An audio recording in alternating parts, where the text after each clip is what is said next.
Hi, everybody. This is Brandon Sports Talk. Okay, Brandon, thank you for being on. How's your day going so far today? I'm doing good. Good. Okay. Now we've spoken before on your show, so thank you for being on our show.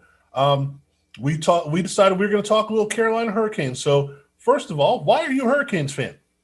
Well, I'm a Hurricanes fan, of course, because that's the closest team in the NHL to me, but I'm also a Nashville Predators fan, and I just became one like not too long ago.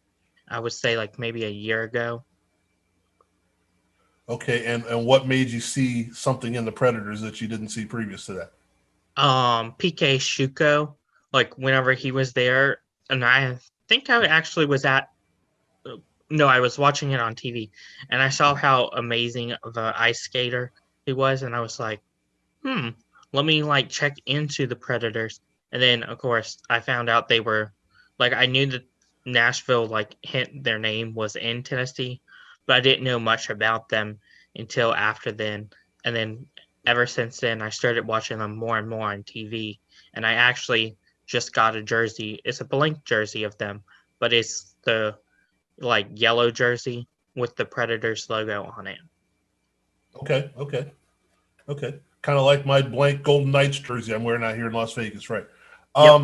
Now, when you become a fan of a team that's not in your area, so you just can't go down to the Coliseum and watch them, do you try and schedule what you do around when their games are on TV?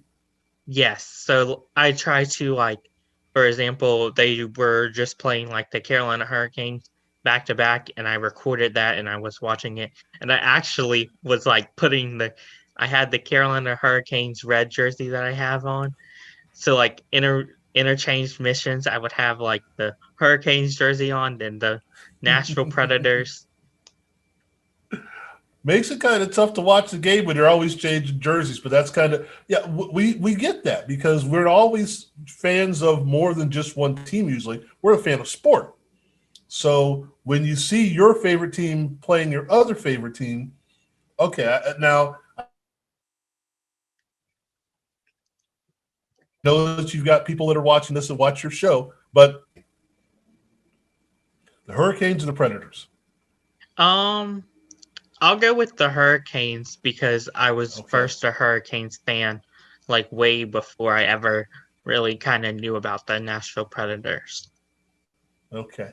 So what's your first Hurricanes memory? My first Hurricanes memory was it was actually whenever they were playing. I think it was the Saint. No, it was Anaheim Ducks. I went to that game Okay, with a few friends of mine, like family friends. And I don't know if it was that game or if it was another game, but I actually got a signed puck from the former player. We were like literally sitting like right next to him, like he was above us, and he was like, "Hey, would your kids like this?" Was like I'm not their kids, but he right. was like, "Would your kids like a signed puck?" And at the time, I did not know exactly who he was. But they did, and they were like, "Yeah." So then I still have the puck. It's sitting in my room right now. Okay, and who signed it? Frank Gorman, I think, or I know it. I know it was a famous player like that is in the Hall of Fame Okay, for the okay, all right. Canes. Okay.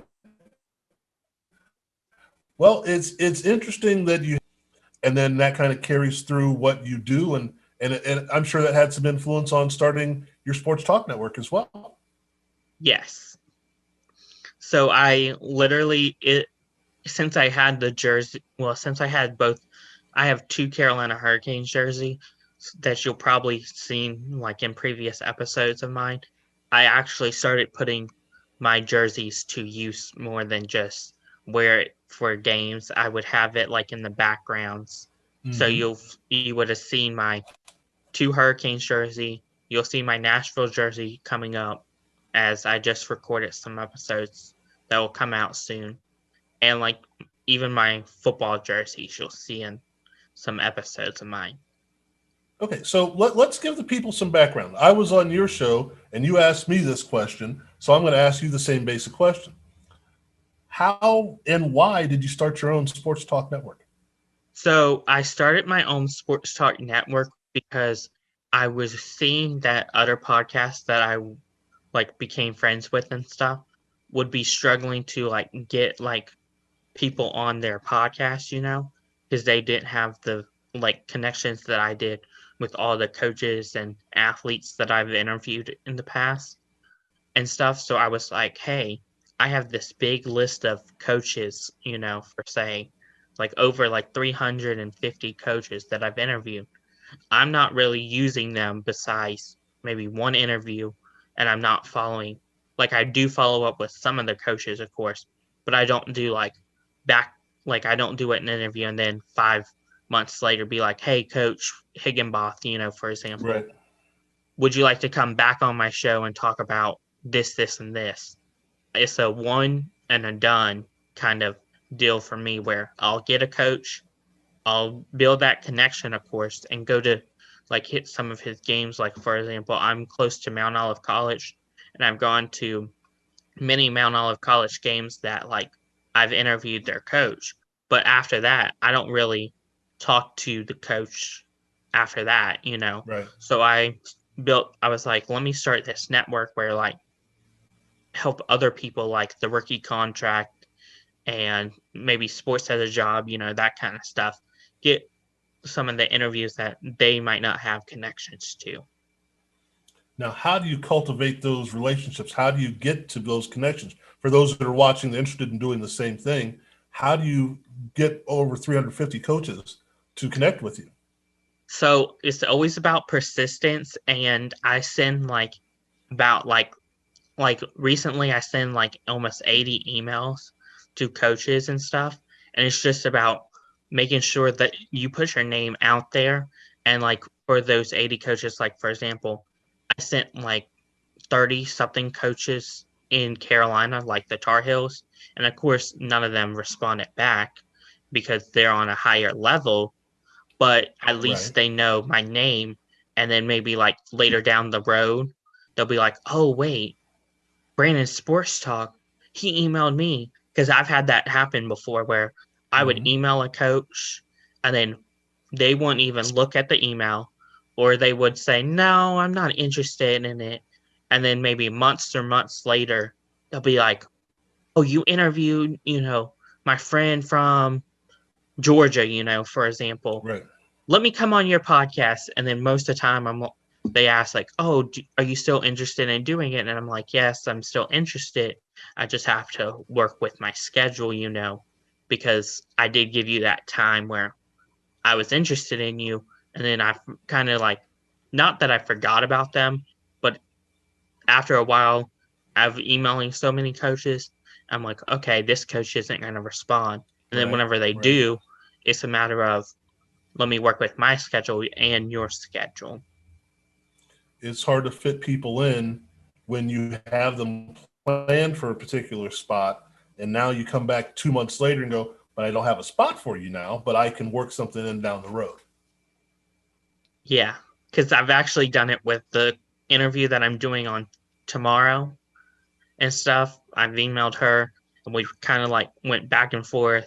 And of course, they're going it through coaching staff changes, of course. Mm-hmm. And then she was like, "Hey, get back with me in January." And it's kind of like, especially with me, it's kind of hard to know who do I get back with in January, or who do I get back in with in 2 to 3 months from now. Yeah, that's kind of tough because, like I said, you're already scheduled. Now you've got to go back in time to schedule in the future, right? So, I'm not asking for a favorite, but just who are some of the more memorable people you've talked to? Doesn't have to be somebody that's famous, but you had that good interview with them. The most recent one, of course, is the Nashville Predators, the voice of the Predators, Pete Weber. He was a pretty good Mm-hmm. interview. Another recent one that's my favorite is the Tennessee Volunteers coach, Megan Smith, Rhodes Smith.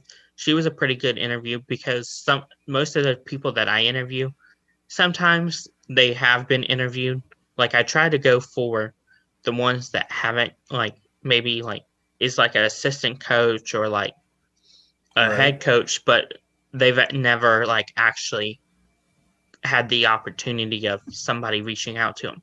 And recently I've tried to do more like sports information people. Like I have two no, one coming on today and one coming on next week and stuff. And one of the sports information person said, "Hey, I've never been interviewed ever before because they're kind of like a back scene kind of person." And that one was a pretty Hmm. good one. And it's out right now. And if you've ever, for those of you who aren't paying attention that don't know, if you ever talk to the SID, SID knows everything. I mean, everything. They will tell you all the stuff that you didn't know you wanted to know that you wanted to know. They have names, numbers, contacts, knowledge, roster, stats. The SID has everything. If you can get in with an SID at a school, you're golden because all it takes is give them a call, send them a text. How about that game and blah blah blah. Boom boom boom boom. You get stats, you get everything. So that's perfect. It used to be we would do that and we would get the media guide for the school for each season. So you get all that information there. Now the SAD just says, here's where you find it, here's the link, and go from there. So that's very smart of you to do that. When you get a chance to land these people, and I don't want to make it sound like it's a fishing expedition, but when you get a chance to land these people, how do you network them, or do they network you with other, say, SID? So let's say you get the SID to East Carolina. Does he get you the rest of the conference, or do you have to say, by the way, can you get me to the guy at Southern Mississippi or something like that? Most of the time, like this recent one, he did give me like a list of people, but most of the time it's like, oh, do you know this person? And then like for example, there's one communications person right here in Mount Olive area that I'm trying to get with and stuff, and he's really hard to get with. But he was like, but the St. Augustine person, he did give me like a list of people and I sent them a list, and most of them responded back and was like, "Hey, they don't really do like interviews because they're behind the scenes kind of people." Right. It was like, I understand that. Well, the thing about that is they say that until they actually talk to you. And then when they go, okay, because once you tell them what you want and why you want it, they're usually willing to, some of them, not all of them, they're usually willing to come out. I had the fortune of, and I haven't got him on the show yet, the groundskeeper for the Kansas City Chiefs at Arrowhead Stadium. Now we started talking about 2 years ago, and I thought this is going to be a great interview. Of course, when I started talking to them, the Chiefs were making a run through the playoffs. So I tried last year, and he said, I'd love to, but I don't have time. We're making a run to the Super Bowl. Okay. So I went back this year, and he said, I'm no longer with the Chiefs. I'm now at the University of Arizona. And with all that's going on with COVID and everything, we've got all these facilities we're trying to put together. Once we get all that done, I'll talk to you then. So it's been a 3-year process. It's going to be great interviews. A nice guy, but he just doesn't have the time. So once you start putting that all together, I'm sure it's fun. When you start, do you differentiate between whether you're going to talk to somebody at college, at a pro level, high school level, or is it just what the title says, Brandon Sports Talk? I'm going to talk to whoever about sports. I mostly talk with college, high school, and professional.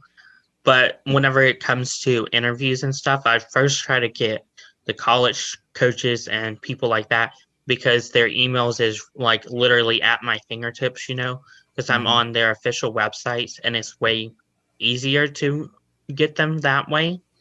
But I do also use LinkedIn. That's how I got like Pete Weber, the voice of the Predators, and I'm trying to get also the equipment manager for the Predators, which that's a work in progress right now with games being back to back to back for them Right. Oh, as yeah. they play today. Um, but whenever it comes to like professional people that I've got the Tampa Bay Rays area scout Luke Harper. He was from LinkedIn, and a few other like head people like that I probably would have not have got in the professional way. that I did, unless if I was on LinkedIn. Okay. Well, let's kind of change gears here a little bit because you're in a place that's a hotbed for minor league baseball. We don't really have to stand this long. I just am trying to get an idea. Have things changed in the area because of the changes with minor league baseball? I know you've got, the Durham Bulls and a few other teams around there. And if you're not into baseball and it's not something to do, just let me know. But I'm trying to get this for a larger sphere of what we do, understanding that the minor league baseball has changed in the last year. And are those just changes or some of the teams going away? What's going on in the Carolina area? So we do still have the Durham Bulls and, of course, the Carolina Mudcats. That is in Zebulon. I have not been to a Carolina Mudcats or Durham Bulls game in like years and years and years, but I Mm-hmm. did plan on going, of course, last year to a Mudcats game, but with the pandemic happening, I was not able to as they cut their season. So I plan on going, of course, this year, and we do have the Winston-Salem Dash, who I did interview their social media coordinator, and she was an amazing interview telling us how, like, of course, like with the minor league teams, how they run their social media and stuff. Mm-hmm. But are there any teams that have been eliminated there in the Carolina area? No, not that I know of. I know that there is like the Okay. Winston-Salem Dash. There's, of course, the Carolina Mudcats, the Durham Bulls, and then, of course, like the Charlotte Knights. That's like a college baseball team, I think, and stuff. But other than that, Right. those are like kind of the only college, I mean, the only baseball teams around this area. Okay. Okay. It just popped in my head, so I thought I'd ask. Okay, let's get back to the hurricane. That was supposed to be the essence of this conversation. Um, let's start with probably the usually on a hockey team, I think, the guy that makes the team go. Are you goalie by committee this year, or is it just that in 3 games you've used 2 goalies? I think it's just 3 games that they use 2 goalies. I do know with speaking to emergency backup goalie from the Nashville Predators, it is kind of like where they use that is like if somebody gets injured, and like if their stick might break, like he said that the emergency goalie would come in and stuff, and they do have to be on call like 24/7. So like for example, he was saying that like he does get free tickets, and there could be like a time where he could just be sitting there and automatically get a phone call saying, "Hello, Dustin, we need you in 5 seconds to Get in the get to the game, yeah. bat to put your Nashville Predators jersey on and get Yeah. out there." And then he was like, sometimes it could be the whole game, or sometimes it could be like, during that little intermission where, of course, they have to tape their foot, that kind of stuff. Mm, okay. All right. So what do you think is the outlook for the hurricane this year? I hope is to make it, of course, to the playoffs, because we have been missing the playoffs for quite a long time and stuff. But I'm not quite sure because our team is kind of like either freshly new, and doesn't have that much experience with the Stanley Cup. And there are like teams that are stronger in the NHL, such as your Las Vegas Knights. I see them making it pretty far. Maybe not all the way to the Stanley Cup, but at least to the playoffs. Okay. Well, I appreciate you coming on my show, just like I really appreciate you having me on your show. Thank you once again for that. I know it hasn't aired yet, but I really appreciate that. If you would, why don't you give the people all the social media stuff and all the ways they can find you? You can find me on Twitter at talk_Brandon, Instagram at Brandon Sports Talk, and you can find me on YouTube at Brandon Sports Talk, along with you can find the Hall of Fame Network on Twitter. Okay.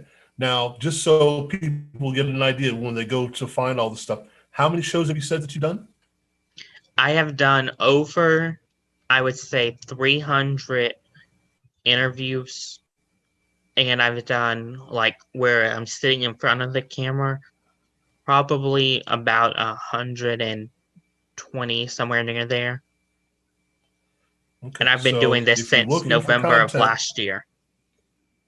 okay, so if you're looking for content, this is your guy.